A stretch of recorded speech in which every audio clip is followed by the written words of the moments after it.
The wind, a razor of ice and pine, was the only thing that moved on the ridge. It scoured the hard-packed snow, peeling it back from the frozen earth in thin crystalline sheets. Down below, in the valley that cupped the last of the day's bruised light, the river was a vein of polished stone, unblinking. This was a land that held its breath, a place of long memory and longer silence. Jedediah stood there, a ghost against the skeletal arms of a lightning-scarred fir. His face was a map of old sorrows, its lines carved by more than just weather. He wasn't looking at the valley, but through it, to a time when the smoke that rose from that distant camp was not the pale breath of cook fires, but the thick, greasy plume of slaughter. He had been younger then, a boy in a blue coat, his hands slick with a shame that had never washed off. The coat was long gone, buried with the boy he'd pretended to be, but the stain remained, a cold spot deep in his soul. He had built his cabin on this ridge for that very reason. Not as a home, but as a penance. A place to watch, to remember. To let the silence and the cold chew on the edges of his guilt until there was nothing left but bone. He had come here to be forgotten, by God and by man, but mostly by himself. That's when he saw it. A smudge of color against the white, down by the creek where the ice had cracked into jagged teeth. It was small, a heap of dark wool and darker blood, motionless. His first thought was of a wolf-killed deer, a common enough sight. But there was a rawness to it, a stillness that felt human. His body moved before his mind did, a reluctant machine set in motion by an instinct he thought he had long ago suppressed. The descent was treacherous, his worn boots slipping on ice-sheathed rock. The wind tore at him, a physical blow, as if the mountain itself was trying to push him back, to keep him from this discovery. Every step was a protest. He was a man who had sworn off intervention, who had made a covenant with solitude. To touch another's fate was to invite the ghosts he had come here to escape. As he drew closer, the shape resolved itself. It was a girl, native, no more than 10 winters old, perhaps. She was curled on her side, one arm flung out as if reaching for something that wasn't there. A thick, dark braid, threaded with a single eagle feather, lay half submerged in the slushy, blood-pinked water of the creek's edge. Her face was turned away from him, pressed into the snow. She wore a simple doeskin dress, but over it, thrown across her small shoulders, was a U.S. cavalry soldier's coat. The faded blue wool was stiff with frozen blood. Jedediah stopped a few feet away, his breath catching in his throat, a cloud of white vapor that dissolved instantly in the biting air. The coat, it was an officer's tunic, the insignia ripped from the collar, but the cut was unmistakable. It was a ghost of his own past, laid bare on the back of a dying child. The irony was a shard of glass in his gut. He knelt, the cold seeping through the knees of his canvas trousers. He reached out a hand, calloused and trembling, and gently touched her shoulder. There was no response. He thought she was gone. Another body to haunt the land, another secret. For the snow to keep. He felt a hollow ache, a familiar emptiness. He had come too late. It was the story of his life. He moved to turn her, to give her the small dignity of a proper burial, when a sound fragile as a bird's bone escaped her lips, a sigh, a whisper of breath against the frozen ground. She was alive. The knowledge hit him not with relief, but with a cold, terrifying weight. To save her was to declare himself. To bring her into his home was to invite the world he had fled. Her people would come looking for her. The soldiers who had left that coat behind might come looking for it. He was a man standing in the open, caught between two fires that had burned his life to ash once before. He looked up at the sky, at the vast indifferent gray. He saw a hawk circling, a dark speck against the clouds, its cry a thin, piercing lament that echoed the desolation in his own heart. He looked down at the girl, at the small vulnerable curve of her back. The wind howled, a chorus of old warnings, of buried voices. It whipped a strand of her dark hair across her cheek. He could walk away. He could turn his back, climb the ridge, and bolt the door of his cabin. In an hour, the falling snow would cover her completely. By morning, she would be a part of the landscape, another feature of his penance. No one would ever know, but he would. He thought of another child, a girl with hair the color of corn silk and eyes the color of a summer sky. A memory that was. A wound that never closed. He had failed her. He could not fail this one. With a groan that was part prayer and part curse, he slipped his arms beneath the girl's body. She was lighter than he expected, a fragile burden of bone and spirit. As he lifted her, her head lolled back.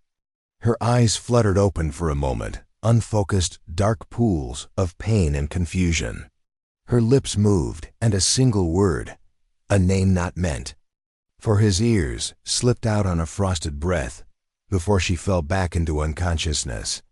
The word was in a tongue he did not understand, but he felt its weight, its sacredness.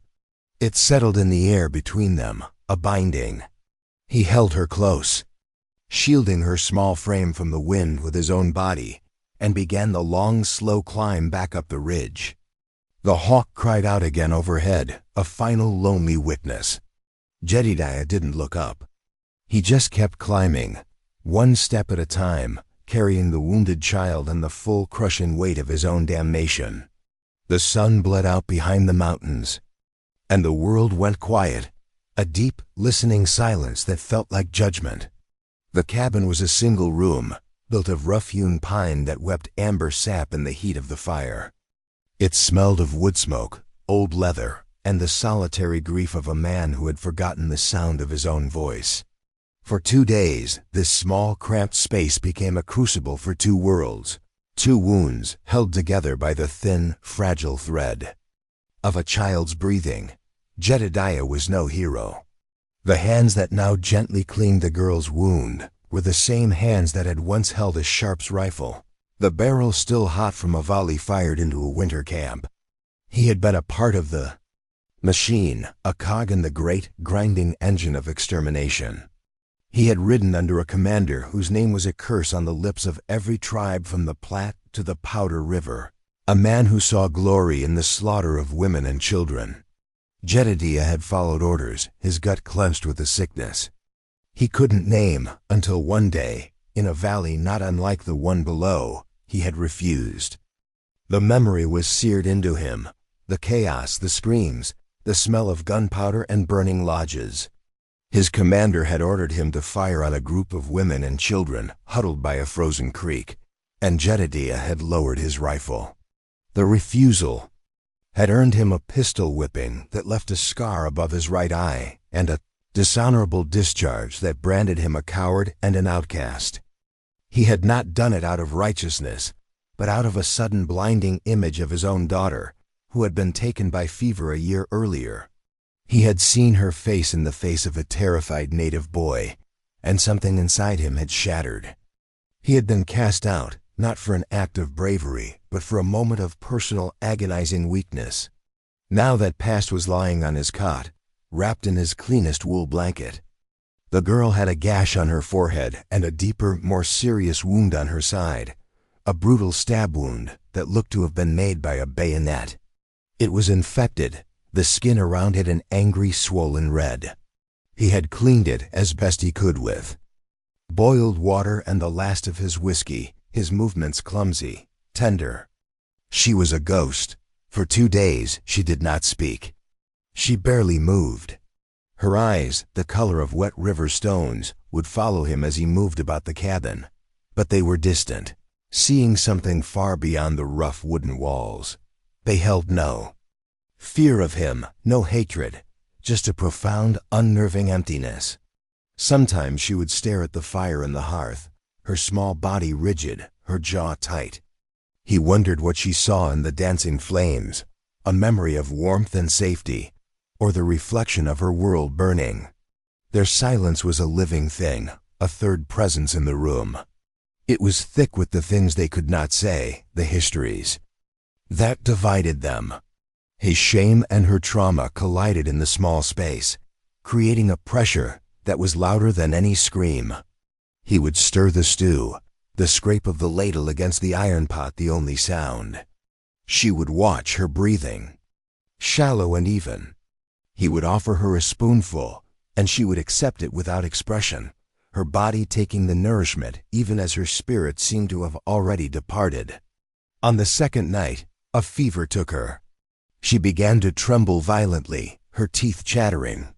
Her skin was hot to the touch, and a sheen of sweat beaded on her forehead. Jedediah worked tirelessly, his earlier reluctance replaced by a desperate, single-minded focus. He bathed her face with cool water. He brewed a tea from the willow bark. He kept for his own aches, a remedy he'd learned from a woman he had loved, a woman who had died alongside their daughter. The bitterness of the tea was the bitterness of his own life. As he gently lifted the girl's head, urging her to drink, he found himself humming. It was an old lullaby, a tune his wife used to sing to their child. The notes were rough out of tune, the sound of a man unaccustomed to softness. He stopped abruptly, the sound dying in his throat. The girl's eyes were on him, but something in them had changed. There was a flicker of something. Recognition? No, not that. It was something else. She stared at him, and for the first time, he felt she was truly seeing him, Jedediah, the man in the room. The emptiness in her eyes was replaced by a deep, ancient sorrow. It was the look of an old woman, not a child. Later, as the fever raged, she began to murmur, words in her own tongue, disjointed, fevered phrases. And then, a single clear word in broken English. Coat, she whispered, her small hand reaching out, plucking at the rough blanket. Blue ... coat. Jedediah looked at the cavalry tunic he had thrown into a dark corner of the cabin. He had meant to burn it, but he hadn't been able to bring himself to do it. It was like trying to burn a piece of his own skin. He picked it up. It felt heavy, soaked not just with water and blood, but with history. He took it outside, into the frigid, moonless night. The wind had died down, and the world was utterly still. He dug a hole in the frozen ground behind his cabin, his breath coming in ragged plumes. He placed the coat inside, and as he covered it with earth and snow, he felt as if he were burying a part of himself, the part that had ridden in shame, the part that had failed. When he was done, he stood for a long moment, the cold seeping into his bones. He was no longer just a man in exile. He was a man with a secret, a protector. And he knew, with a certainty that chilled him more than the night air, that this act of burial would not be the end of it. It was only the beginning. The fever broke on the third day, leaving the girl weak but lucid.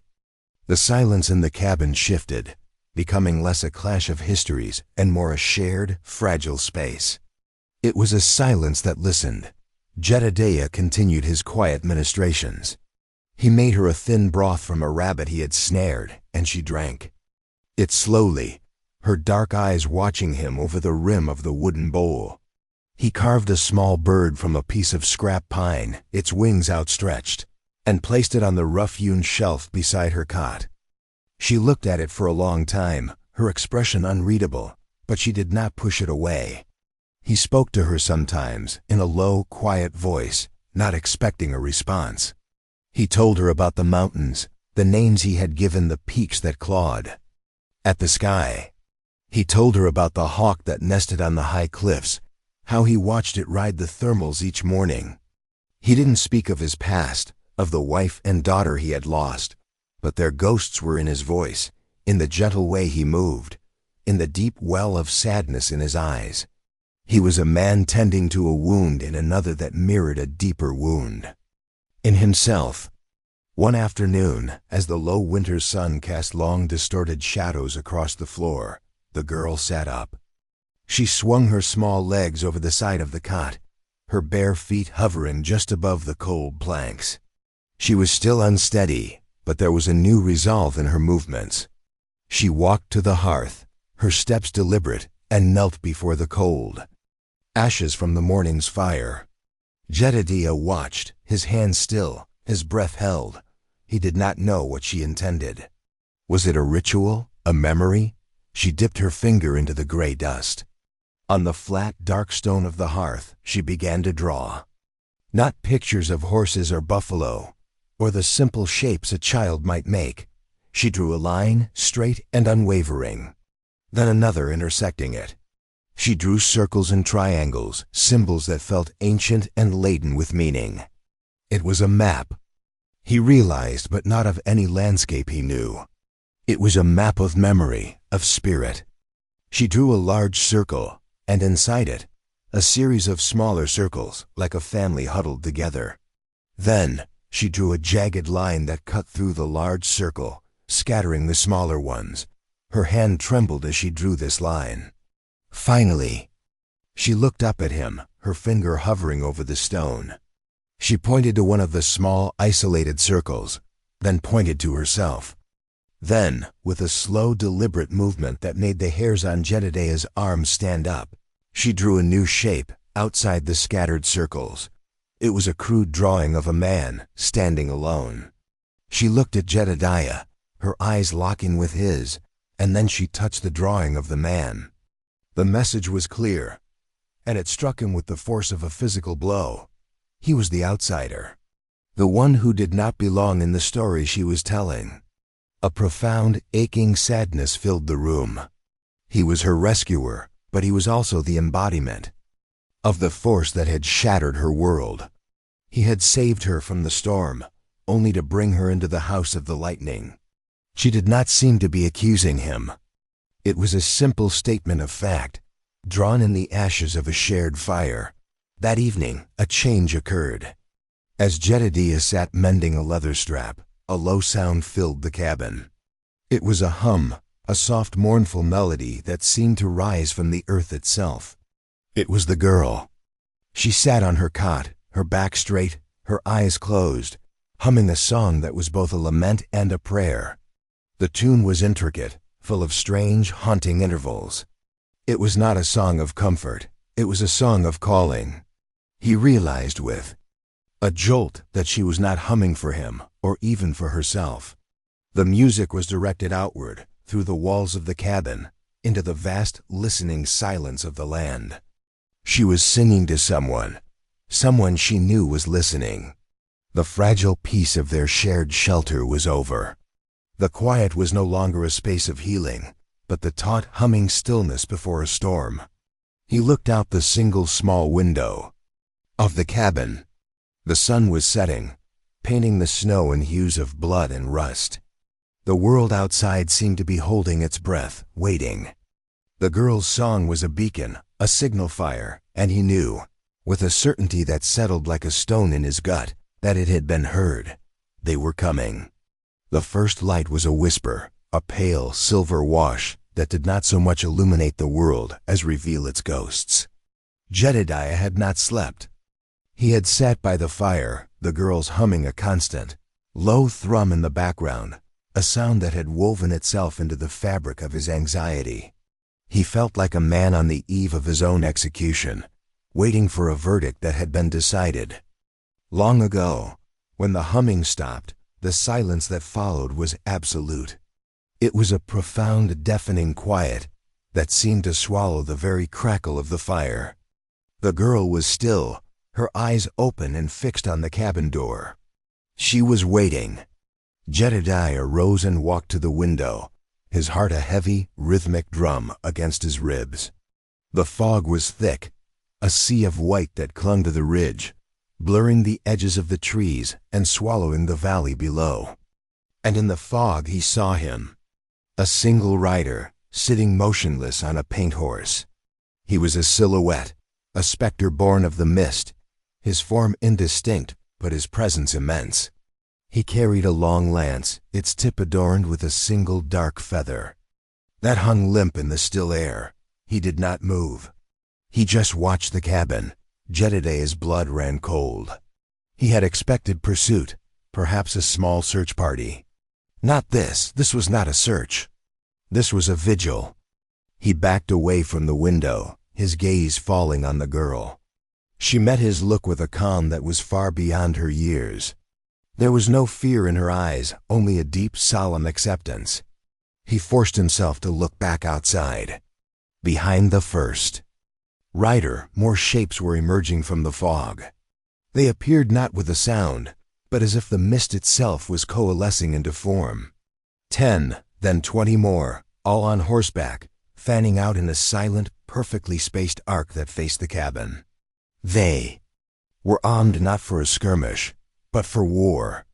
Bows were slung across their backs, and the faint metallic gleam of rifle barrels caught the nascent light. They were a living wall of judgment, their faces grim, impassive masks. The land itself seemed to have fallen silent in deference. The wind was gone, the birds were quiet. Even the creak of the cabin's timbers ceased. The only sound in the entire world was the frantic, terrified pounding of Jedediah's own heart. Each beat was thunder, each breath was a gasp. Then, a space opened in the center of the line of riders. Through it, a man walked. He was older, his face a testament to seasons of hardship and wisdom, his long graying hair braided with strips of otter fur. He wore no paint, carried no rifle. His authority was not in his weapons, but in his bearing. He walked with a steady, unhurried gait, his hand resting on the shoulder of a young boy who walked beside him. This must be the chief. They stopped 30 yards from the cabin door. The chief's eyes, dark and piercing, fixed on the cabin, on the man he knew was inside. The silence stretched, taut and agonizing. It was a silence filled with history, with the memory of broken treaties and spilled blood. It was the silence of the hunter who has cornered his prey. Jedediah felt the girl's small hand slip into his. Her touch was not one of fear, but of reassurance. It was a strange, impossible comfort. Finally, one of the riders urged his horse forward a few paces. He was a broad-shouldered man with a jagged scar down his left cheek. His eyes, cold and hard as obsidian, burned into Jedediah, who was now visible through the small pane of glass. The man's voice, when he spoke, was not a shout. It was low, guttural, and carried across the frozen ground with absolute clarity. It was a statement of fact, heavy with the weight of generations of pain and possession. You touched one of ours. The words were not an accusation, they were a sentence. They hung in the air, irrevocable and final. The strength went out of Jedediah's legs. He felt the girl give his hand a gentle squeeze. Slowly, deliberately, he moved towards the door. He did not reach for the rifle propped against the wall. He did not bar the entrance. He opened it, letting the cold, gray light flood the cabin. He stepped out onto the porch, the girl at his side, her small hand still in his. He faced the silent assembly of warriors, the chief, the history, the judgment. And he did something he had not done since he was a child. He dropped to one knee in the snow. It was not an act of fear. It was not a plea for mercy. It was an act of atonement. He bowed his head, exposing the back of his neck, the scar above his eye, the sum of all his failures. He was a broken man, offering up his brokenness. He had touched one of theirs, and now he was surrendering to their justice. The world held its breath. They did not bind him. They did not speak to him. The chief, whose name he would later learn, was Matakuwa, or Chasing Bear, simply gave a slight nod. Two of the warriors dismounted and walked towards the cabin. They moved with a fluid grace, their footsteps silent on the snow. Jedediah remained on his knee, his head bowed, awaiting the blow that he felt he deserved. He heard them move past. Him, their presence like a cold wind. He heard them speak to the girl in their own tongue, their voices soft, a stark contrast to the hard silence they had shown him. He heard her reply, her voice clear and steady. He did not need to understand the words to know their meaning. She was telling them what had happened. She was telling them about him. After a few moments, which stretched into an eternity, the warriors emerged from the cabin. One of them carried this small carved bird Jedediah had made. He held it up for the chief to see. Chasing Bear looked at the carving, his expression unreadable. Then his gaze shifted to Jedediah, still kneeling in the snow. The chief spoke a single word. One of the warriors who had taken him, the one with the obsidian eyes and the scar, gestured for Jedediah to rise. His legs were stiff, his muscles screaming in protest. He stood, his eyes on the ground, unable to meet the gaze of the man who held his life in his hands. They did not take him away. They did not test him with feats of strength or courage. They asked for something far more difficult. Chasing Bear began to speak, his voice calm and measured, while another man translated, his English clipped and formal. "The girl," the translator said, his eyes boring into Jedediah, "is named Wyaki West. Morning Star. She is the daughter of my chief's brother. Her father was a great warrior. He was killed 2 winters ago, in the moon of the popping trees." Jedediah's blood turned to ice. He knew that name for the winter moon. He knew that battle. It was not a battle, it was a massacre. The one from which he had fled, the one that had broken him. He had been there. He had been part of the unit that had descended on that sleeping village. His hands, which had tended to the girl, were stained with the blood of her kin. The air left his lungs in a ragged gasp. He felt a wave of nausea, and the world tilted on its axis. He had not just saved a random child. He had saved the daughter of a man his own people had murdered. He looked at the girl, Morning Star, for the first time truly seeing her. He saw the echo of a proud warrior in her solemn face, the ghost of a lost world in her deep, knowing eyes. The weight of the irony was crushing. He had sought exile to escape his past, and his past had walked, bleeding, to his very door. But the revelation was not over. The translator continued, his voice relentless. "Morning Star was in the camp of the 2 moons when the soldiers came again, 5 suns ago. They burned the lodges. They took what they wanted. She fled into the blizzard. The blue coat," he said, the words striking Jedediah like stones, "belonged to the soldier who cornered her by the creek. She fought him. The wound in her side is from his knife. She took the knife from him, and she used it. He is dead." A collective murmur went through the assembled warriors. A sound of respect, of awe. This small, silent girl was not just a victim. She was a survivor, a warrior in her own right. "She ran until she could run no more," the translator went on, his gaze unwavering. "She fell. She began to sing her death song. She was ready to join her father in the spirit world, but she had a vision." Jedediah looked up, his heart hammering. She saw a man, a white man, but not like the others. His spirit was wounded, like hers. She saw him standing over her, and he was not the wolf. He was the mountain that shielded her from the wind. She saw him carry her to his lodge. She saw him bury the soldier's coat, burying the man's ghost with it. She knew you were not her enemy. You were the answer to a prayer she did not know she had made. The world fell away. The cold, the snow, the silent warriors had all dissolved into a haze.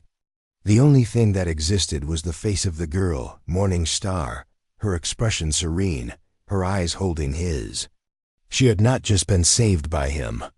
She had, in some way he could not comprehend, saved him. By collapsing at his feet, she had forced a reckoning he had spent years avoiding. Chasing Bear stepped forward. He spoke directly to Jedediah, his Lakota words flowing like a river, ancient and powerful. The translator did not immediately speak, letting the chief's voice wash over him. Then he translated. "He says you carry 2 wounds. The one the soldiers gave you when you refused to kill our children, and the one you carry in your heart for the child you lost. We have known of you. The spirits watch all men. They told us of the solitary man on the ridge who carried a great shame. They told us to wait. He asks for one thing, the translator said, his voice dropping lower. Not your life, you have already given that away. He asks for your shame. He asks that you give it to the fire. It is too heavy a burden for one man to carry. Jedediah stared, uncomprehending. He had expected death or torture or exile. He had not expected this. He had not expected grace. He had not known that his own private act of rebellion, his one moment of defiance so long ago, had been witnessed, had been remembered.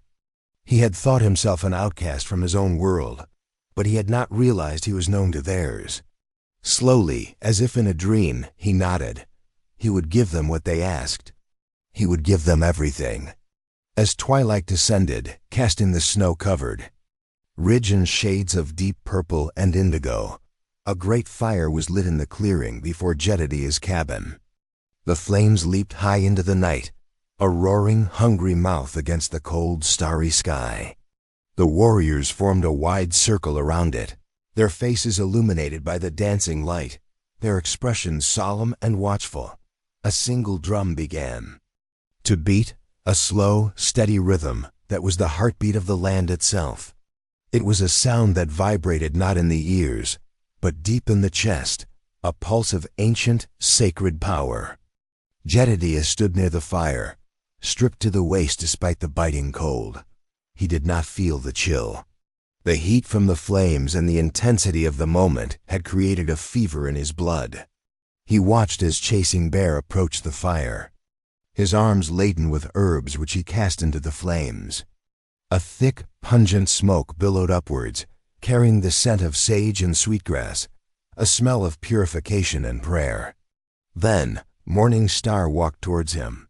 She was no longer the small, wounded child from the creek. She was dressed in a pristine white doeskin dress, intricately beaded with symbols he did not understand. Her hair was freshly braided, woven with eagle down. She moved with a grace and dignity that was breathtaking. In her hands, she carried his old canvas trousers and worn flannel shirt, the clothes of his former life, the life of the solitary. Man on the ridge, he thought he understood. This was a funeral, a pyre for the man he had been. He was to be reborn or destroyed, and he did not know which. He watched as she approached the fire, believing she would cast his old self into the flames. He took a step forward, a protest forming on his lips. This was his shame to burn, not hers. But she did not stop at the fire. She walked past it, directly. To him, she stopped before him and held out the clothes. Her eyes met his, and in their depths, he saw not an ending, but a beginning. Chasing Bear began to chant, his voice a low, powerful invocation that rose and fell with the beat of the drum. The translator stood beside Jedediah, his voice a quiet murmur. "This is not a death rite," he explained, his voice filled with a reverence that bordered on awe. "This is a naming, a making. The people have seen your spirit. You shielded one of our children from the wind, from the ghosts of the blue coats. You took her into your lodge, not as a captive, but as a daughter. You gave her medicine from your heart. You buried the uniform that is our sorrow.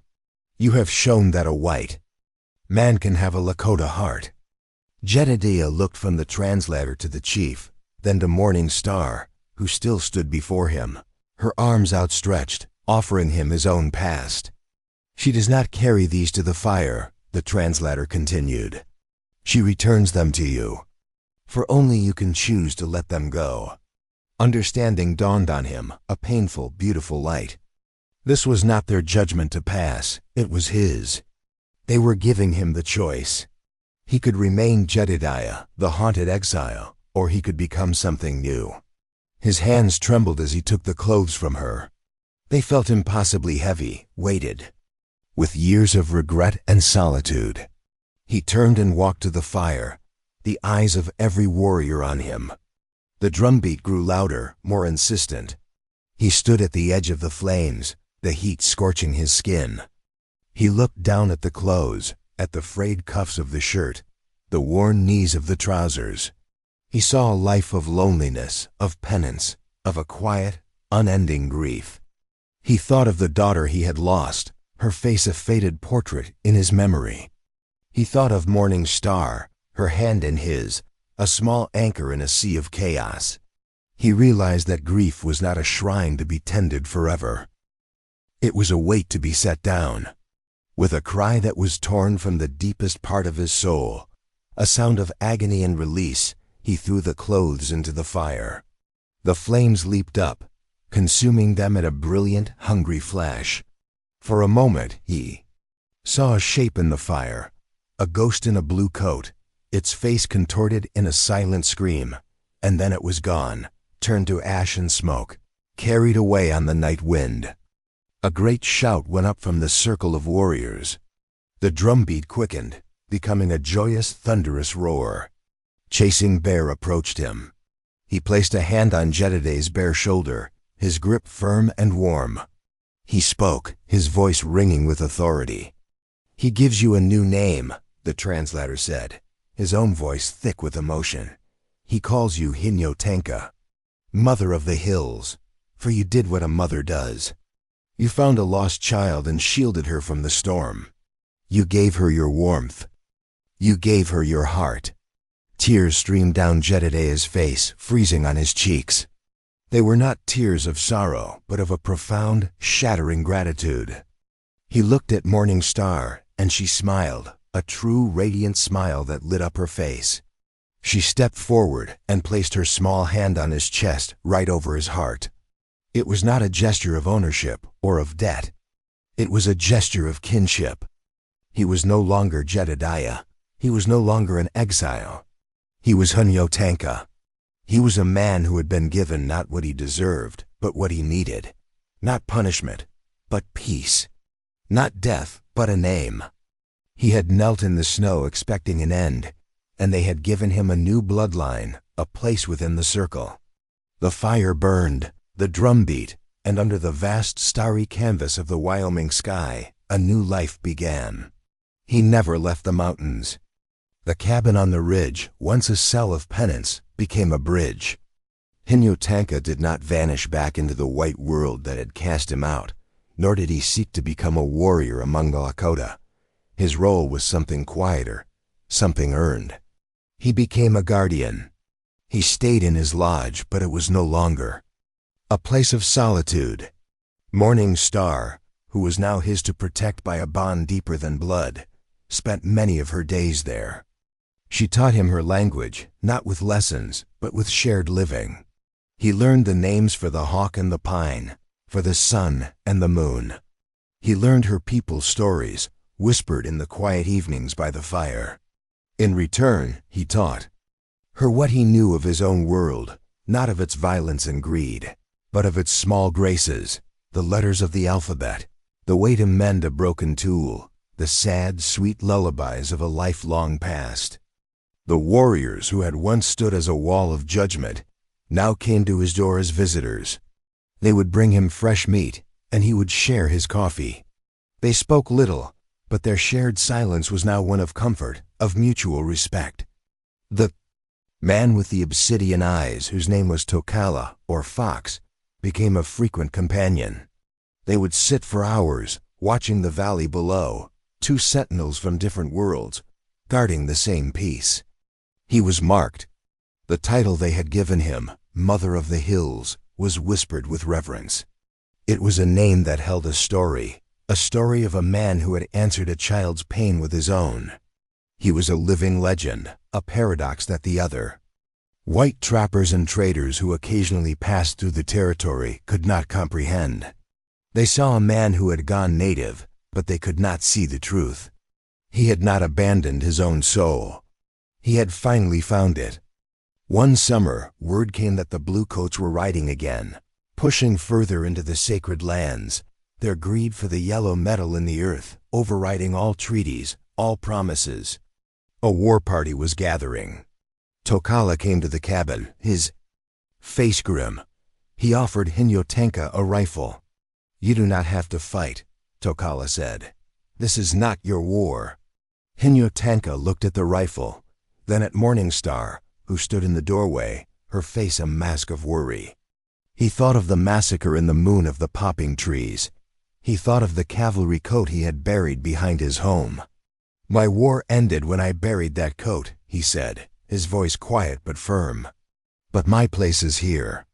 I will not raise a weapon against my own kind, but I will stand with my family."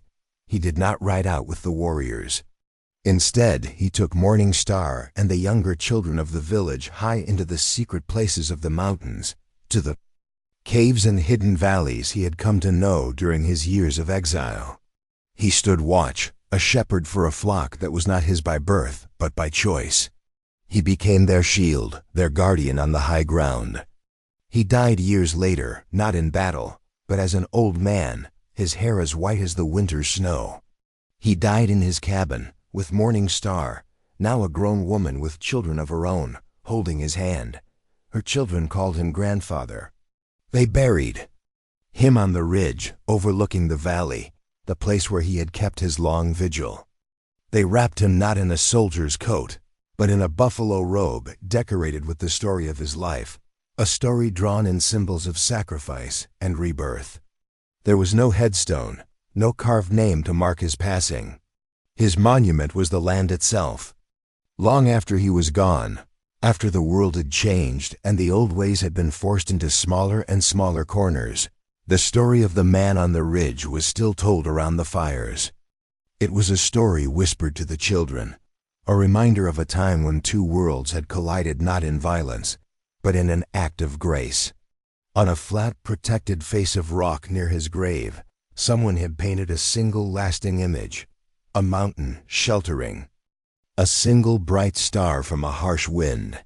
Beneath it, in the Lakota way, were the words that summarized his entire existence, a final, haunting epitaph written on the canyon wall for the wind to read. He gave what the others never did: time, and blood, and silence.